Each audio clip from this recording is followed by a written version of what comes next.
powers that be, did they say, gosh, we need to get him back to do what an audience tends to think they like to see him doing best? See, that's the illusion. There are no powers to be. It's all, what you want to do. And at this point, I could do anything I want to do. I could go with a roll of toilet paper and go, I want to make the roll of toilet paper, and they would go, okay. So you mess yourself up with the opportunity that you have. So for me, it was just, Liar Liar was a chance to do both the craziness that I'm known for and also to have relationships with people and real chemical reactions to my son and, be a little bit more reality-based. Yeah, we'll come, I'm sure we'll touch on all those shortly, but I mean the fact it was booked before I even did the Cable Guy, so it has nothing to do with the fact that you were back with Tom Shadyac, who you'd done the first big hit with, there's no coincidence there, presumably? No, it was on purpose. I wanted him to do it because to me it's like, it's just a wonderful kind of story. We've been through so much together, and we did Ace, which was a huge chance we took when we did that character. He kind of put me in that place. He said, I want the guy that you do on stage. And I went, all right, okay, here we go. And every night we'd call each other to console each other about where we were going and remind each other that it's making us laugh. And so it was just nice to go to this next level with him, and do a slightly more human story. Alison. Obviously, the relationship between Petra and Max has a lot of resonance in your own life. How much is it mirrored in your relationship with your daughter? There was a lot of parallel going on. There was, I'm not getting back with my first wife anytime soon, but the relationship with my daughter, no matter how attentive you are as a father, when you're outside the home, you're always going to feel guilty. You're always going to have feelings of inadequacy that you have to deal with. And so, yeah, I had that I could draw on. I also had the really joyful experiences that I have with her, and the claw and things like that that I could put into the project. So when she saw it, it was funny because she, like the claw, she loved the claw. Oh, we got the claw's in there. And but she also, felt pain. She felt a little sadness in certain points of the film, and I just said, well, it's because it's bringing up things that are similar to your own situation, and that's probably not a bad thing. Has it made you a better father? I don't know. I was an okay father. I think I'm a pretty good father anyway. I don't know if it's improved my fatherness. I don't think it has. Wait a minute.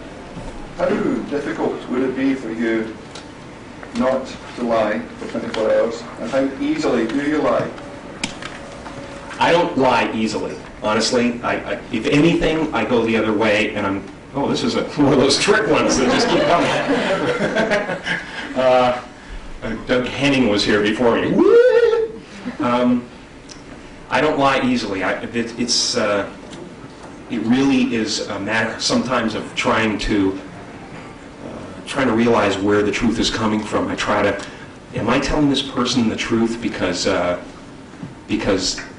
I'm really trying to help this person, or is it just that I'm in a bad mood, and it's actually abuse, in disguise, so you have to really watch truth. There's these people that profess to be truthful people that are really just hateful people who want to hurt people.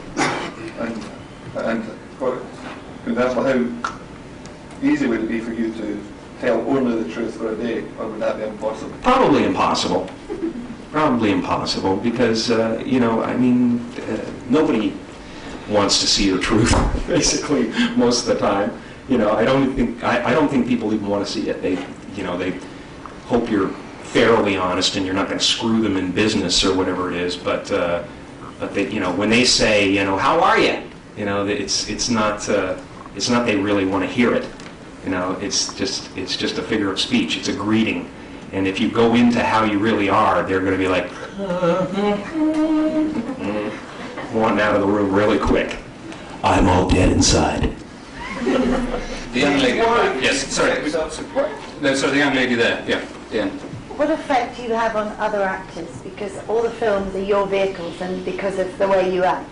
and you had some outtakes at the end of Liar Liar where the woman said, you know, you're overacting. Or whatever. Right. Do you find that you intimidate everybody? Does everyone keep quiet because you're in centre stage?